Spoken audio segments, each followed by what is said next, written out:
Good afternoon, everyone. Thank you again for joining. My name is Mariah Washington here with Community Engagement of New York City Emergency Management. We are in webinar mode. And so what that means is that we are unable to see you. We are unable to hear you. However, we will have a very active chat where you can drop in your comments and questions.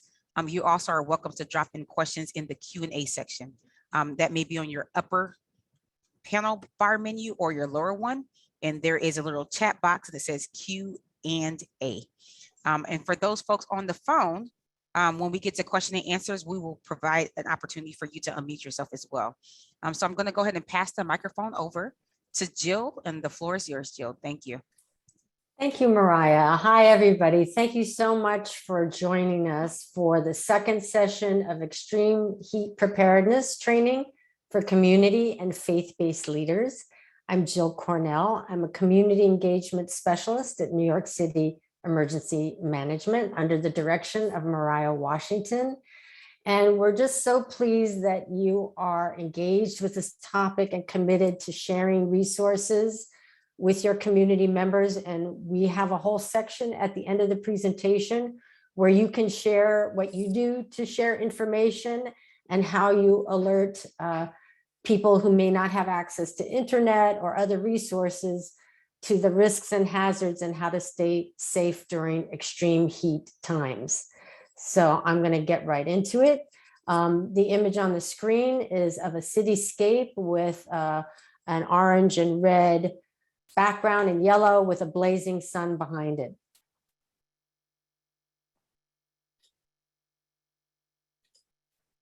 So our agenda for today is pretty simple.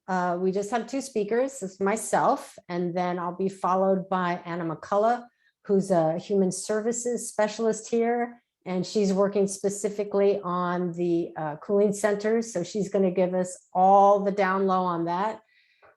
I'm going over the goals of this training, a little bit on what New York City Emergency Management's mission is and how it relates to preparing our communities for these type of emergencies.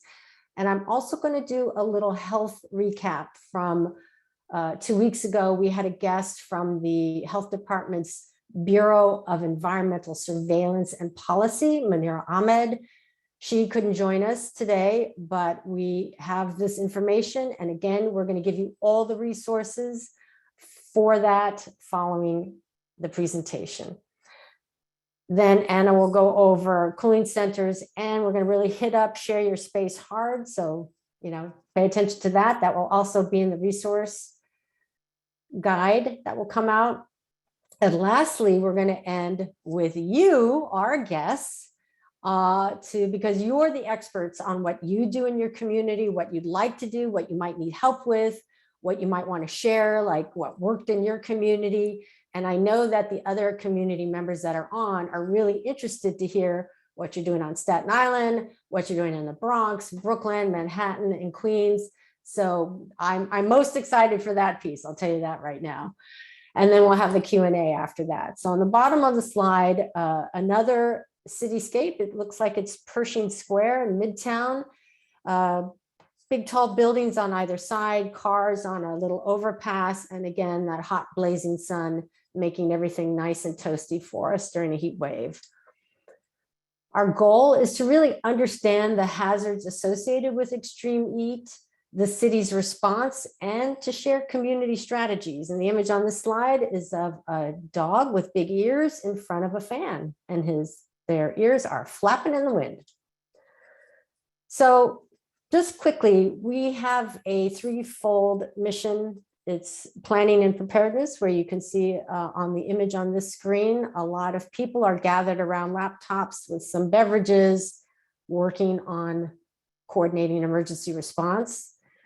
Next, we have response and recovery, and the image on the screen is some first responders, including firefighters and Nysem, New York City Emergency Management personnel at the scene of a big fire. There are 4 hooks and ladders looking to provide water on that building.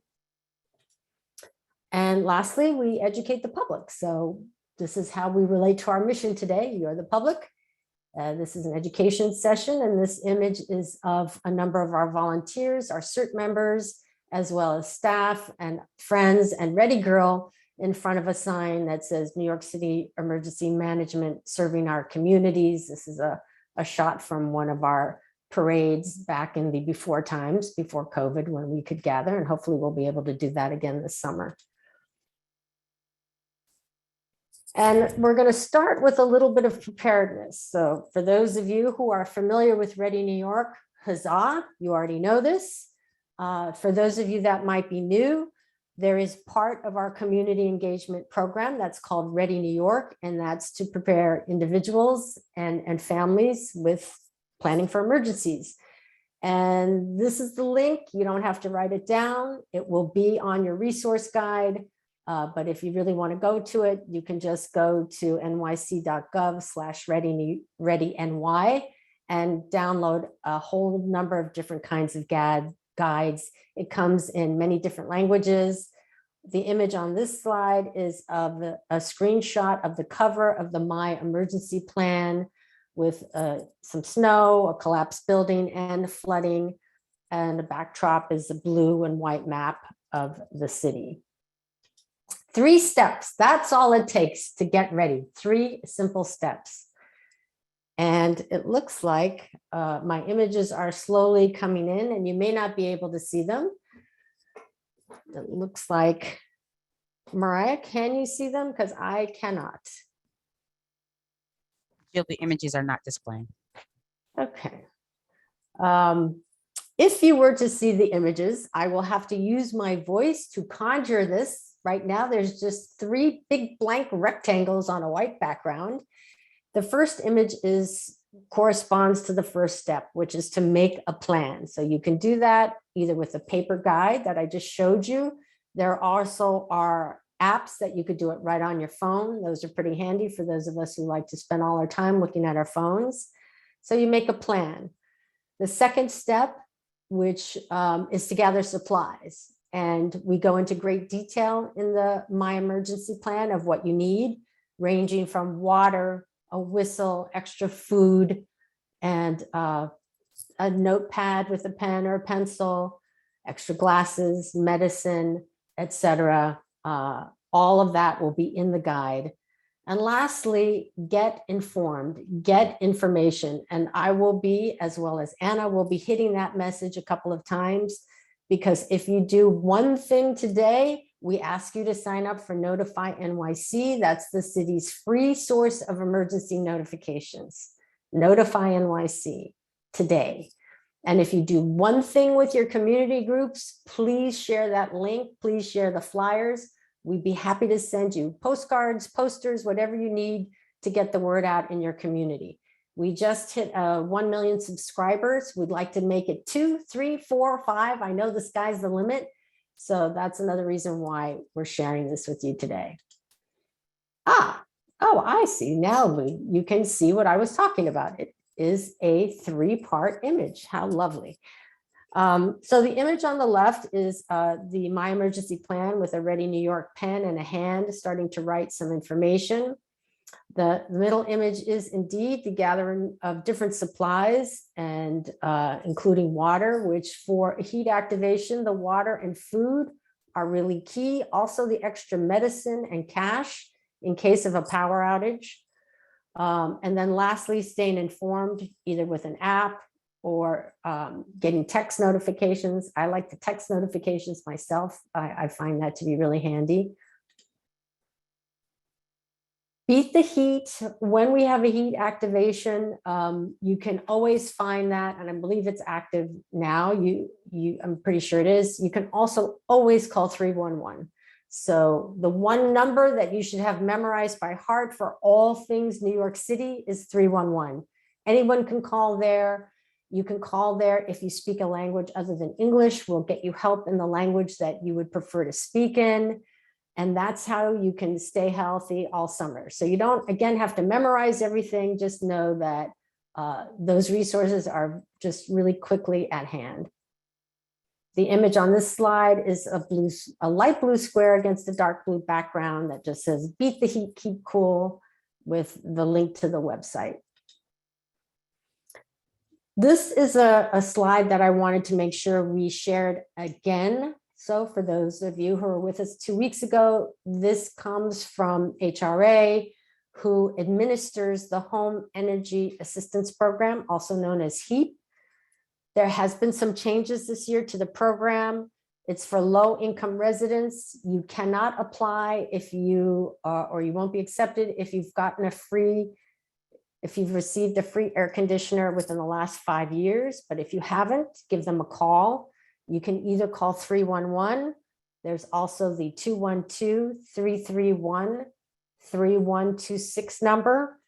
You can get more information at the Access HRA link. Again, that'll be in your resources, and you can mail in the application. Also, you can download it and mail in the application, but they're there to help you. The image on this slide is of a person with a little white hair patch on the side, glasses in front of an air conditioner. Pay attention to what the air conditioner is set to. You may not be able to see it because we're going to launch a poll now just to see, for those of you who were with us last time, our first poll about how to stay cool.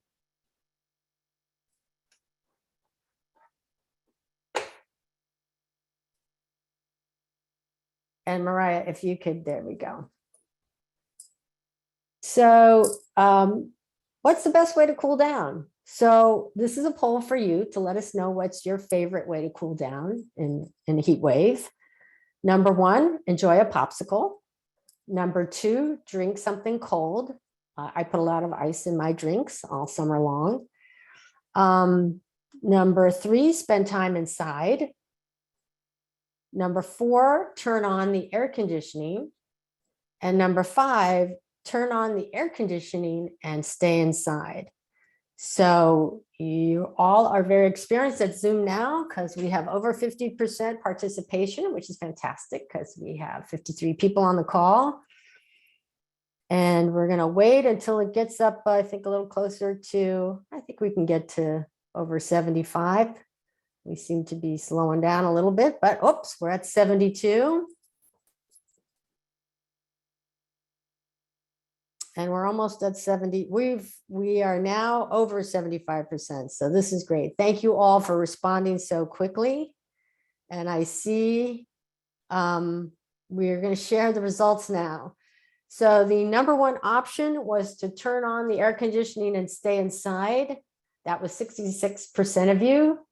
I'm glad you're paying attention. Indeed, that is the number 1 way to actually not only feel better, but to avoid extreme heat, the side effects from extreme heat. So thank you for participating in that poll. Oops.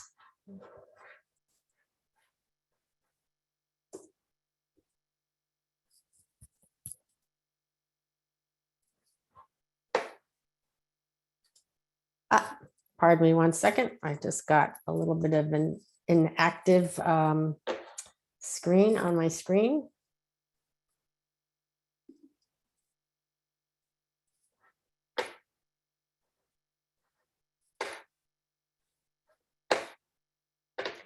I'm just having a little technical difficulty. Bear with me.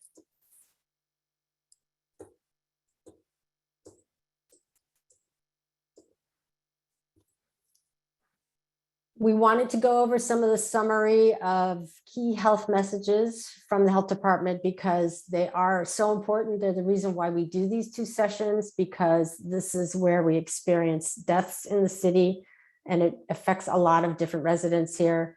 Again, the importance of air conditioning cannot be stressed enough. People at the highest risk of a negative health impact are people who do not have access to air conditioning or who do not turn it on. Power outages also impact what's happening. Knowing the signs of heat illness, which we didn't really get through today, but all those links will be in the resource guide. Fans alone aren't enough. And indeed, one of the reasons for that, especially in high rises or buildings where there's really dense, where you're side by side, is that it can be hotter in a building because of the urban heat island effect than it is outside during a heat wave. And that can actually last for a day or 2 after a heat wave. Be a buddy, just checking on people that you think might be vulnerable. to not using their air conditioning or have risks for that. Setting the air conditioning to 78 or low cool to be comfortable, save money, and conserve electricity. And if you don't have air conditioning, these suggestions are to apply for that heat program, visit a friend who may have air conditioning, of course, observing your COVID protocols and looking for alternative cool spaces, which we're going to get into in a little bit. And if we could launch that second poll, Mariah.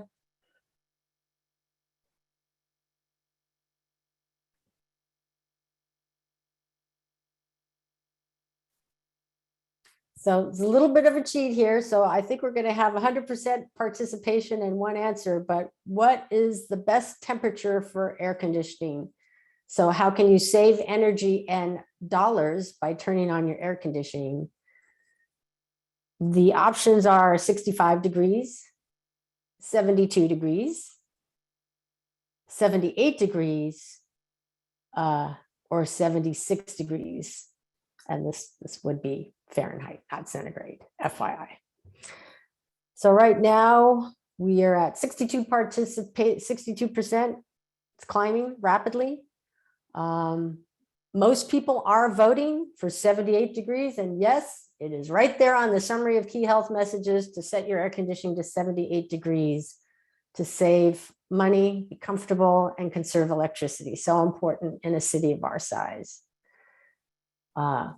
So we can end the poll, and just if you want to see the results really quickly, most of you picked that 78 degrees. So thank you for paying attention and for coming back.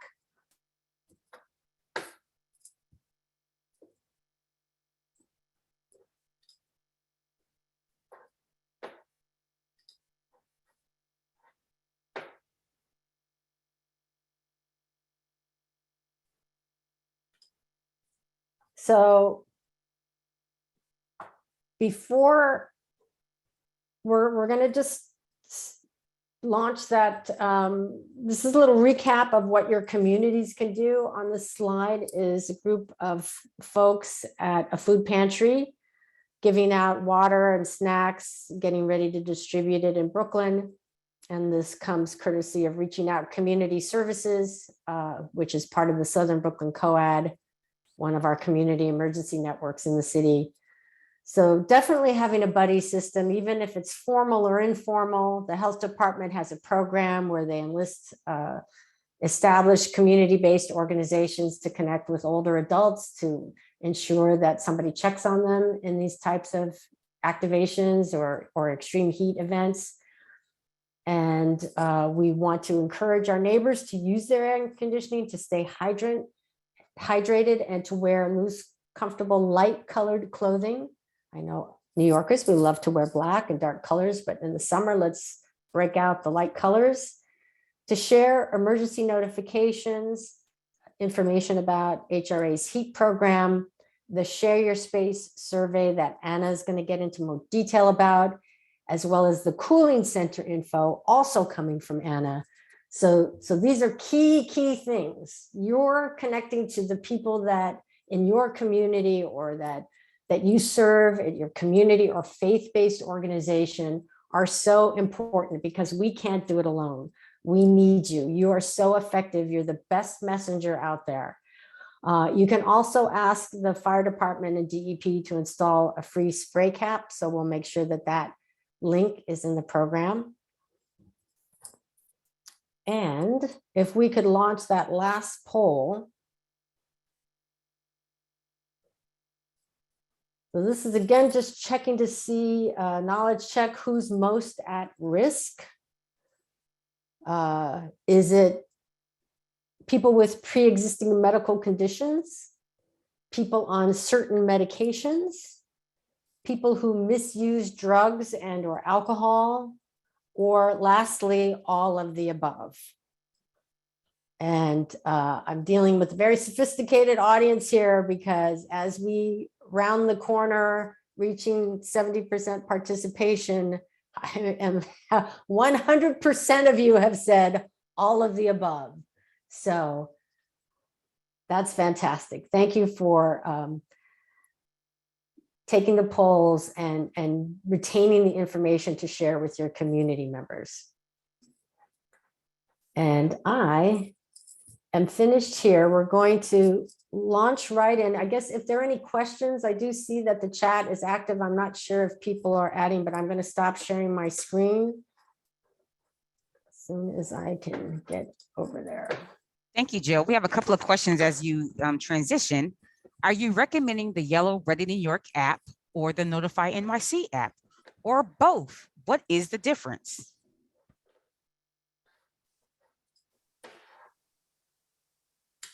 Oh, I thought you were, so it's really, it's user's choice. What are you going to use the most? What's best for you? As I mentioned before, I love getting text messages. For me, that works really well. Other people love to use the app. There's actually a Notify NYC app. And then the yellow thing is actually the Ready New York plan that you can put on your phone. So I like having the plan and a paper copy, because in case my phone has problems, which believe me, this happens quite a bit, I like to have a backup. So that's a lot about what we do in emergency management is prepare when things don't work like our computers here. And the last question, Jill, is how and where does one order the Notify NYC card or other flyers / marketing materials? Well, that is a great question. That would come from the Ready New York page, really just our whole page. So we'll make sure that all those links are contained in that resource guide, so you don't have to like monkey about in the chat to find that. We have all of our links and resources on one page. Notify NYC has its own dedicated page because it's kind of a separate function from our program, but it's something that we promote, obviously, because it really does. It's our #1 tool for getting information to everyone. Thank you, Jill. And I just want to take time. Someone asked for that phone number for the Home Energy Assistance Program. That's HEAP. The phone number for those of you who are on the phone call by phone is 212-331-3126. Again, that phone number is 212-331-3126. And again, we will absolutely be sharing this information in the next couple of days with the follow-up information. So it will be in the slides as well. So Jill, that's all the questions that we have for now. I think we could pass the mic over. Well, it's my pleasure to welcome, thank you, Mariah. It's my pleasure to welcome Anna McCullough from our Human Services team to present on Share Your Space and the cooling centers. Thank you. Let me just go ahead and share my screen and then we'll get started.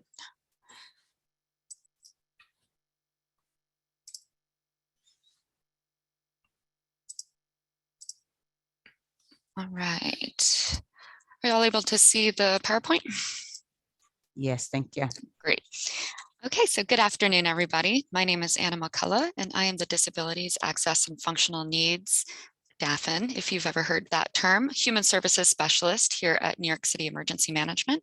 Thank you all for allowing me to chat today about our cooling centers in extreme heat and how you can get involved. So to start off, I know Jill gave a good background, but I'll just go into a little bit about New York City Emergency Management. We here at New York City Emergency Management, or Nysem, if you hear that term, help New Yorkers before, during, and after emergencies through preparedness, education, and response efforts. During a heat emergency, specifically, Nysem aims to fulfill several objectives by activating our heat emergency plan. And a few of these objectives are to provide hazard awareness, disseminate public messaging, and as well as minimize impacts to public health. And the way that we disseminate public information, there are multiple ways, because we find that this is a vital step in our efforts to prepare New Yorkers against extreme heat. We have many means of delivering these messages, such as press releases, conferences, our advanced warning system alerts, our Notify NYC alerts, as Jill mentioned, social media outreach, and messaging to community engagement partners like yourself. The way that we are able to get this information out is really useful when everybody amplifies our messaging. So we always appreciate when our messaging is spread throughout the city. So as Jill already mentioned, Notify NYC, you can receive text messages, emails, alerts that will just tell you about anything throughout the city that you want to know. You can actually pick and choose what types of incidents or events you want to be notified about. And that is a free app, and the links will be in the resources for all of y'all. We also have the advanced warning system, or we call it the AWS. And this is a communication tool that we use at Nysem to disseminate information to agencies and non-governmental organizations that serve people with disabilities or access and functional needs. During heat emergencies, we send out alerts with heat information and tips on how to stay safe. And the way that the AWS works is we send that to the organizations, and then they are further able to amplify that messaging throughout their networks. So these are just some great ways to get informed and prepared. We also have something like Nextdoor, if you see the green icon to the right, and that's a social media app that is not connected to New York City Emergency Management, but it is a way that you can get involved in your own neighborhood and see what's going on in real time. All right, so another strategy that we employ during heat emergencies is the Cooling Center program. The Cooling Center program was developed to provide New Yorkers with the opportunity to visit a safe, free, and air-conditioned facility during heat emergencies. Heat emergencies are one of the leading causes of death in New York City, more than any of the natural hazards combined, but it is a preventable illness and cause of death. So we really encourage everybody to get informed and then visit places like our cooling centers during heat emergencies, since these deaths and illnesses are preventable. A little bit about the program. Cooling centers are open and free to the public, so anybody is allowed to visit a center. While anybody is vulnerable to extreme heat, at-risk individuals may include, but not limited to, people 60 years and older, people with disabilities or access and functional needs, those with chronic health conditions, or those who are taking certain medications, and people without air conditioning, or those who cannot afford to pay for their air conditioning. So the question is, how do we ensure that those who might be most at risk actually visit our cooling centers? And one way that we try to make sure people will want to visit is to open our centers in natural meeting places, such as older adult centers, libraries, recreation centers. These types of facilities allow our visitors to engage in activities and additional programming while also cooling off. So we want them to be more enticing places, so people aren't just sitting in an empty room for hours while they cool off. We want to make this a more engaging and something that people want to do. So 7 of our traditional cooling center partners include the Department for the Aging, Department of Parks and Rec, Department for the Youth and Community Development, the Salvation Army, and then our 3 public libraries of New York, Queens, and Brooklyn. And we also coordinate with several non-governmental organizations and private companies to increase cooling center availability throughout the city. One of those private partnerships is with Petco that we obtained last year, I believe. And this has allowed us to open up 16 pet-friendly centers throughout the 5 boroughs, and has been an amazing addition to the program, and shows that new partners are always really great and valuable in this cooling center program. So now we'll go into a little bit of what we're expecting for this heat season. So this year, we're going to have over 500 facilities in our system that will open across the 5 boroughs. While we have that large number, and we're really excited about it, because after 2 years of lower numbers due to the pandemic, we're finally able to open up more centers, which is fantastic for all of our communities. But we do want to note that open centers may vary by activation day. So what we have on our list of the available centers for this year may not always be reflected in each activation day, just given the facility's operating hours, or if there's a short-term closure or something like that. So where can you get more information. To help the public get more information about our open centers, we have a website called the Cooling Center Finder that goes live during activations. And if you look to the bottom right of the screen, there is a picture here of a map, and it's titled the NYC Cooling Center Finder. And in that map, there are lots of little dots around the city, and that is locations of cooling centers. This map was from last year, so please do not use this for the upcoming heat season, but just to give you a visual of what this map will look like. So this website shows all of the open centers on that day. And it also provides important details such as if the facility is accessible for people with disabilities, the operating hours for that day, and if it's pet friendly, along with the address and a way to get there, directions to get there. So the Cooling Center Finder is updated in real time so that the public will have the most up-to-date information.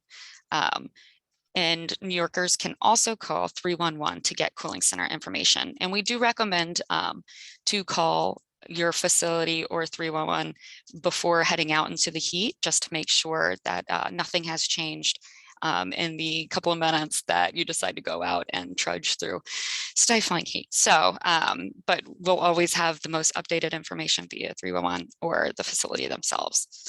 And so if you look to the left, we also have a little map called the Department of Health and Mental Hygiene Heat Vulnerability Index map. So when we map out the available cooling centers in our program, we always keep this thing called the Heat Vulnerability Index, or HVI, in mind. So the Department of Health created this HVI for New York City that maps out the vulnerability of all neighborhoods to extreme heat, from a level of 1 to 5 being the most vulnerable. So extreme heat disproportionately affects lower income communities and communities of color.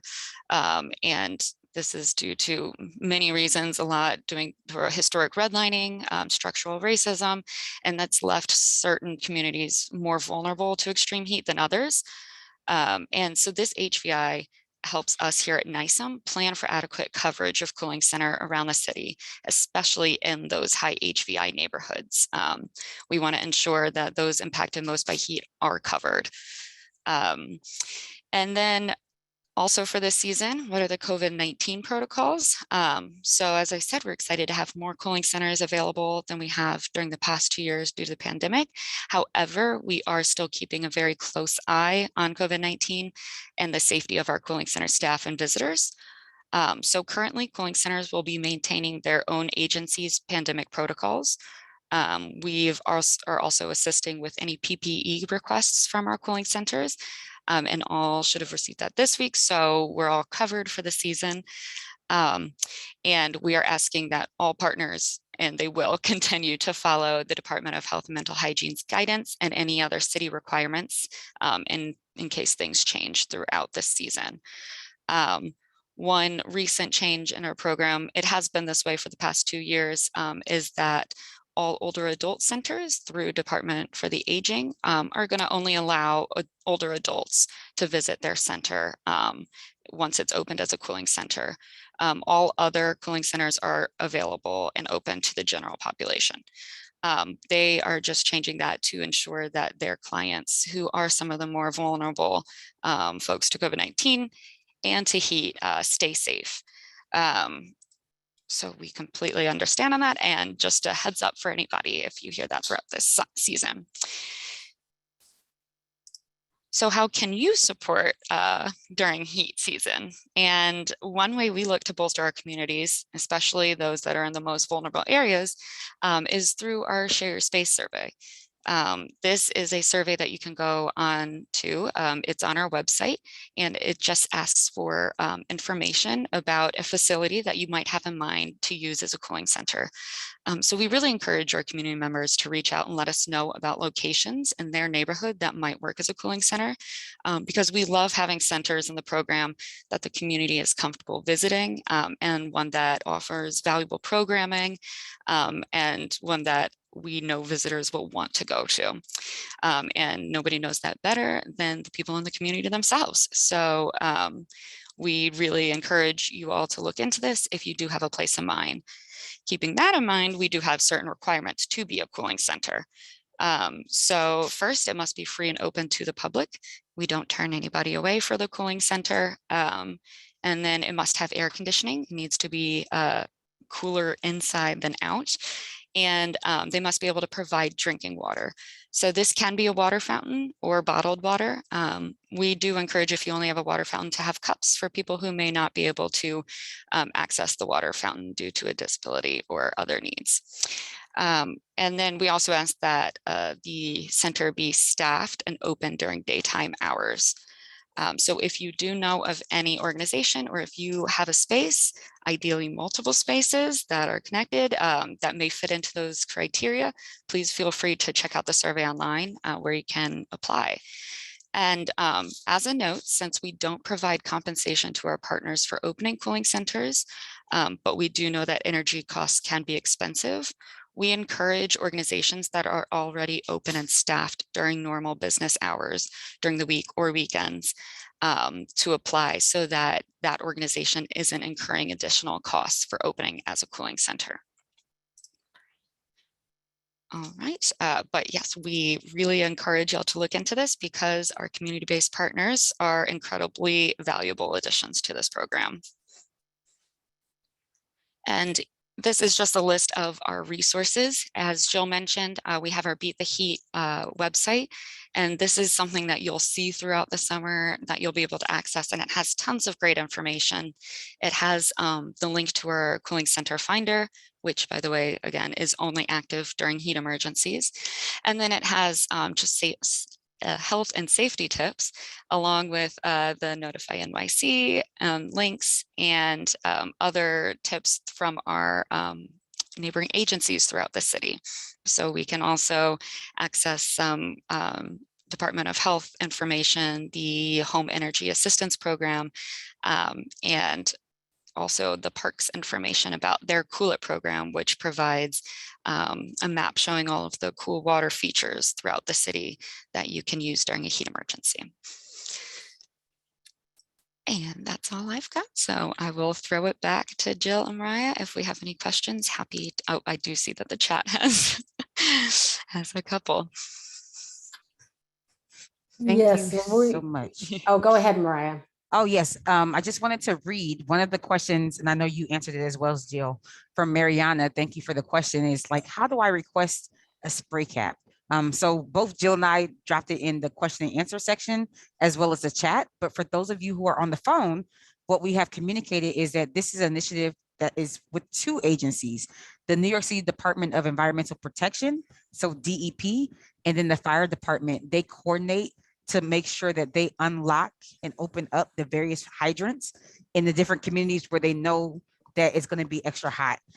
If you hear announcements via Notify NYC, via the local news that, hey, it's going to be a hot weekend, and you realize that the hydrant on your block is not open, then you can call 311. And I know we continue to cite 311, and some of you may say 311 is a joke.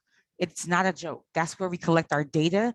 That's where we find out, oh, wait a minute, we've gotten a lot of complaints that, or requests around hydrant openings in this zip code, and there haven't been open, and we follow up to make sure that things happen.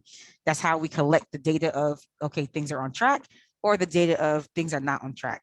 So literally, when we keep saying call 311, we provide them with the most recent script, so that when you call them to ask a question about a specific emergency and is linked to heat, they will have a very specific answer and response for you. So we really want to make sure that we emphasize 311. 311 is also available online. You can put in a ticket on that way. They'll send you a receipt via email, and they will follow up. So when you keep hearing us say 311, it's because 311 is very much real, and we need you to use that line.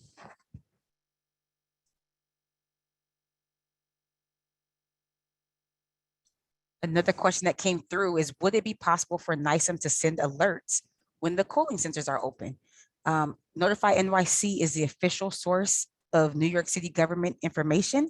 New York City Emergency Management, we manage Notify NYC, so absolutely, we will be notifying if you've registered via Notify NYC that cooling centers are open. We also notify the different local and ethnic news channels throughout the city to make sure that they are also spreading the word for folks to know that the cooling centers are open. As Anna has stated, Jill has dropped it in the chat as well. With the cooling centers, you're not going to see the cooling center finder unless we have activated the cooling centers. So oftentimes there are some amazing community groups who will open their centers and they may have a cooling center sign up. That doesn't mean that citywide it's been open. So just be mindful of that. If you're not seeing an active page, very well, it's not available. You can call 311, or if you have a connection with myself or Jill or Anna, you can always reach out to us as well, and we'll get you the most accurate information. And Mariana, I believe, is joining us from Millennium in Southern Brooklyn. So thank you. She made a comment that they've served as cooling centers in the past. And I know that you're associated with DIFTA. So that really makes a lot of sense to me. Tremendous asset in that part of Brooklyn. If you want to just double check and make sure, we can connect you to Anna McCullough, who's in charge of keeping the cooling center finder up to date. And it is a big lift when we go to update it, because we like to confirm that every space is open. We don't want anybody walking out in the heat with a location that's closed. And that's why we activate it once those locations are confirmed. So if Mariana, if you want to put your email, I know you did have the phone number there, but if you want to put your email in the chat, that would be a big help. Elizabeth Malone gave us a couple of shout outs early in the chat. She mentioned that at the federal 2022 interagency hurricane outlook briefing, our agency, New York City Emergency Management, was cited as a great example of community outreach due to the information available in multiple languages. It's something that our agency is very focused on, so it was nice to get that national shout out.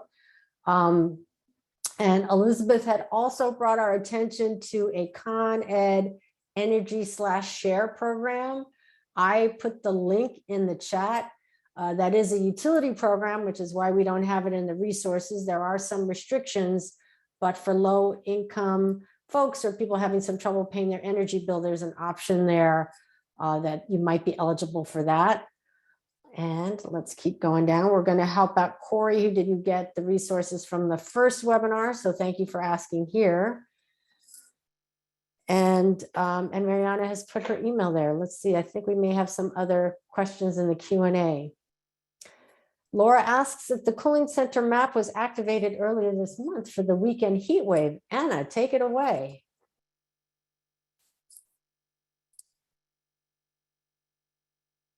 Sorry, do you mind repeating that? I was looking for it. Did we activate the cooling center finder for the little heat wave we had last weekend? No, so we actually did not hit our triggers for the cooling center program. We had to have 2 days of 95 degrees Fahrenheit heat index or higher, and we only hit 1 day. So that's why we did not see cooling centers open over the weekend. However, I do want to mention that a lot of our cooling centers are at libraries and older adult centers, which many were probably just using their regular operating hour. So during a time like that, when we aren't technically activated, you can still pop into any of those facilities and cool down and check out a book or do some programming if you are able to enter the older adult center. So now we'd like to hear from you, and we thank you for using the chat and the Q&A to ask us questions and to make comments. So we really want to hear what you've been doing to keep your community members informed about the resources that the city has or that your neighborhood has to stay cool. And I think it'll be really interesting if we hear from, you know, folks and organizations, faith-based and community-based from all over the city. What do you do to let your community members and your congregations know that a heat event is coming? Do you do anything special?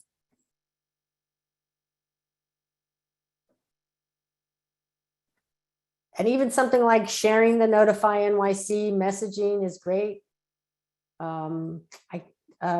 Elizabeth has her hand raised. We can activate that now, Mariah? Yes, 1 second. Margaret Brewer shared with us that they send out an email blast via the community board and to the houses of worship. Fantastic. That's exactly what I'm talking about. And Jill, we have Miss Malone on the line. Oh, yeah. The reason Laura asked the question about getting notified so that we can push it out on our social media, that is what we have done in the past. And also we're members of the South Brooklyn COAD, and that's also a venue for getting out the information. I do have a question about where the information, where is the heat index being measured? Because what happened, I think, in the Brooklyn Marathon, half marathon, is that the ambient temperature that morning was 70 degrees, but those roadways that had been in sunlight for hours before the thing even started were a whole different temperature than where it was being measured in terms of, do we trigger a heat emergency? And that relates to the heat island issue, is that it might be 95 degrees in East Flatbush, but the measuring metric is being taken somewhere that is not a heat island. So that's my concern about we're having excess heat deaths because we're not measuring the right places. Anna, can you talk about specifically the HVI, where that comes from? And I will just say that regarding a marathon, it's sort of a different beast also from just those of us who are hanging about doing our business during a heat wave. So if you're running a marathon and there is extreme higher temperatures, it is quite a different situation. And the HVI is separate from that. So I don't think we're going to be able to address the particulars of the marathon combined with heat, but we can tell you where the HVI index is. Anna? Sure. So first, I just wanted to mention the heat index. So I don't know the complete specificities of it, but I can reach out to our meteorologists more on this. But I know that the weather is decided through NWS, and it's heat index. It's not about the specific neighborhoods. They decide on the actual heat activation based on a mapping of the whole city. So some areas may be a little hotter than others, but we might not be given the go ahead for heat activation or heat warning, just depending on smaller neighborhoods. It's more for the general area. So that is why you may see hotter temperatures in other areas and it doesn't quite add up, but it is it's calculated through the full area. So that's one thing, but then also the HVI. So we definitely keep those areas that usually are getting hotter in mind. And that's why we try to bolster those communities a lot with our cooling centers, and then also just trying to get more awareness out to those communities and anything like that. So if you are in one of those communities that you often find is facing more heat illnesses or heat-related deaths, definitely reach out to Nysem and see if we can get more cooling centers in your area, potentially hold more Ready New York events in your area, and just increase awareness and things like that. 100%. And I will speak on behalf of the health department, who they're responsible for the heat vulnerability index, and they take in, I know it's a little complicated and my, I'll try to explain it from my understanding of it, but I'm not a health expert. But I did, facilitate the meeting a couple of weeks ago, and I've been looking at this information, and luckily I got to present at LES Ready, and they had asked, can you give us like a neighborhood profile? And lo and behold, on the index that, again, we are placing in our resource guide, there's a way for you to search on that environmental data portal for your neighborhood. And if you use that information combined with the mortality report, the heat mortality report that the health department came up with, that was for the previous 10 years, you will have a good idea of where your community rests in that. And I know it was really interesting when I just looked at the Lower East Side's numbers, because, you know, each neighborhood has really unique characteristics. Lower East Side is very dense. There's just like a lot of housing there. It has a lot of settlement houses there. It's a very interconnected. There are city bikes everywhere. And yet they also have a lot of risks associated and a lot of social vulnerability. And they're very aware of it, right? That's one of the beauties of having this community emergency network there. They've been such a strong partner for so many years now, almost a decade, right? Because we're coming up on Sandy in October, and they really get it. But I think for them to have that neighborhood data was really helpful, because there were things like the asthma rates are higher, but they're more connected to healthcare services because they do have hospitals that are just outside the area of their footprint, which you can't say that in a lot of parts of the city. And we want to get to some of the way that you all are sharing what you're doing, how you're doing with the neighborhood. So we have Lucinda Reyes, who works with older adults at the Golden Era SADC, and they post the cooling center locations to their older adults. They let members come on days that they're not scheduled or authorized for. So again, these are ways to be flexible with regular programming that your community members are already familiar with. So you hear that as kind of a theme, like Anna touched on that. I think it's so important. You know, we want to be smart about setting up the cooling centers and not just picking anyone. It really is places where people regularly go and congregate, whether it's for meals or for library resources, et cetera. Oh, look at that. The SADC, Lucinda Reyes said they also help members apply for HEAP. They're not the only ones. There are a lot of organizations out there because you know, we love so many things about what the government does, but the forms to apply for benefits can be daunting for folks. And for those of you that are out there helping people, we thank you. That is really a tremendous service that you're doing. Lonnie Portis recommends that last year we act for environmental justice uptown, up in Manhattan, sent out email blasts to all their members to let them know which cooling centers were active, as well as how to identify heat-related illness. So how helpful is that? That is so helpful, and that's so simple because all that messaging is given to you from the health department and from Notify NYC. So thank you for that tip. Anybody else want to take up WEAC's suggestion, combine how to identify signs of heat with the cooling center finders? I think that's brilliant, because sometimes, you know, we get so focused, oh, let's send out the cooling centers. We forget, why do you need a cooling center? Because you could have heat related illness and you need to get cool.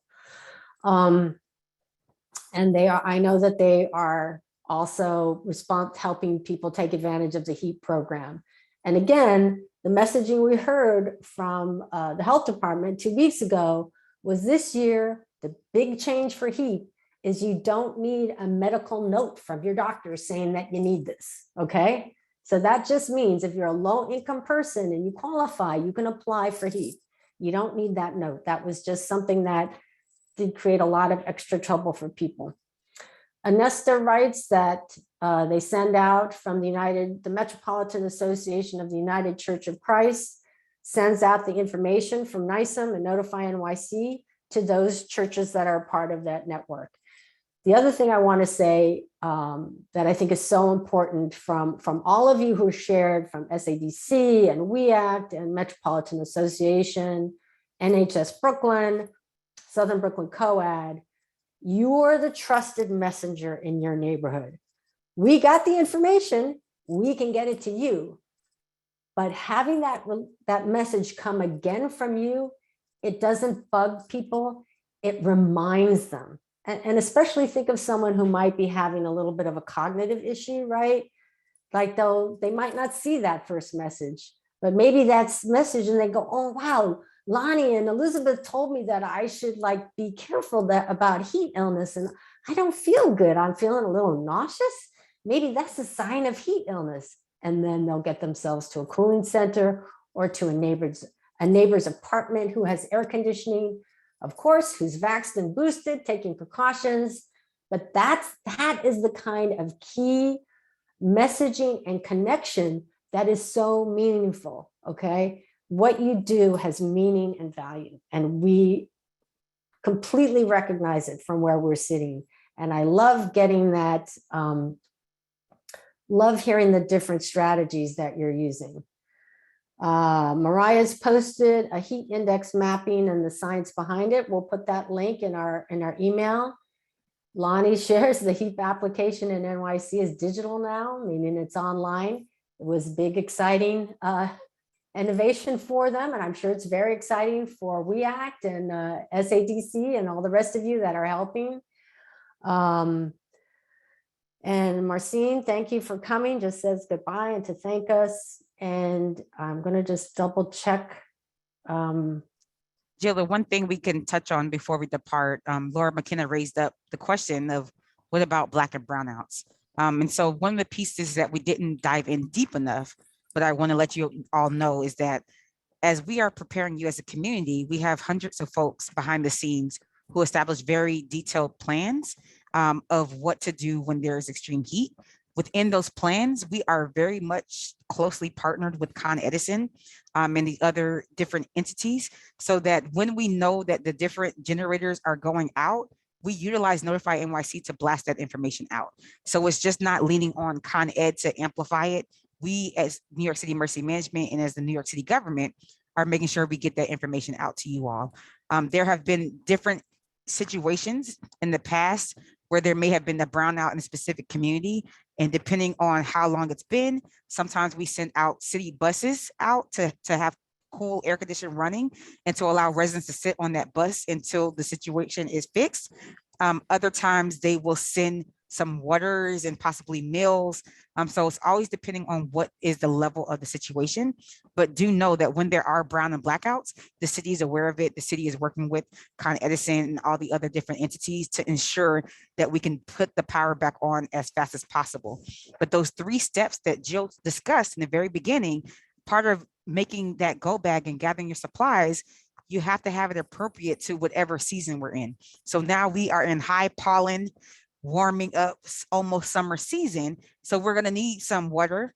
We might need some. For me, I have to always have the electro salt packs because I know that my muscles cramp up very easily. If you are someone who sweats a lot, you want to do that as well. Also, if you have some coins, you want to make sure that you get an air conditioning unit. So often we are stuck in our ways and we just sit in front of the fan and say that's good enough. And then you think you're just taking a wonderful summer nap. You're passing out from heat exhaustion because you're exerting so much energy and you're losing so much water. So you want to be mindful of the basics and reminding your community of those basics.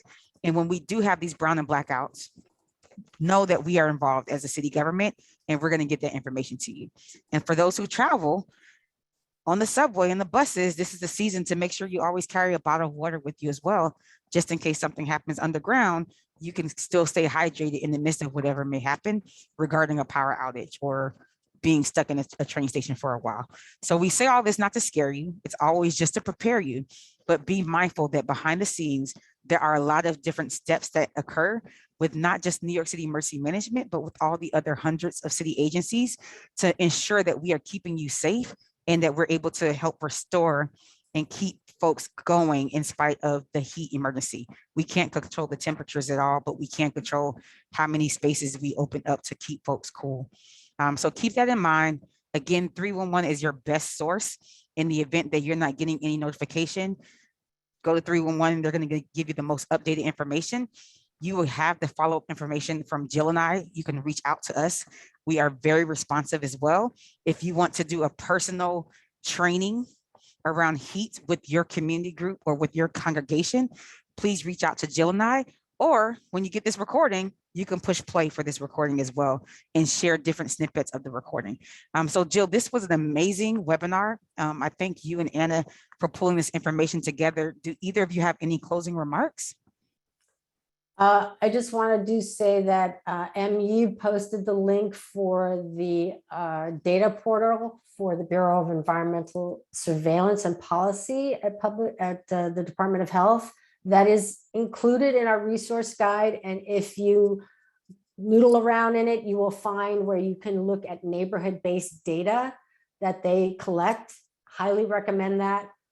And that's really what oh, I'm sorry. Laura just mentioned that she had her hand up to encourage listeners to have a Notify NYC campaign, starting with the demonstration at their next staff meeting, how to download and use the app, change the languages, and show clients how to too, which is a great suggestion, particularly for those of you who are serving communities that are English language learners. So we're going to compile some of these suggestions and send it out with this one, because you all have some really great ideas that I really thank you for sharing. And that's what I have to say. So thanks for coming.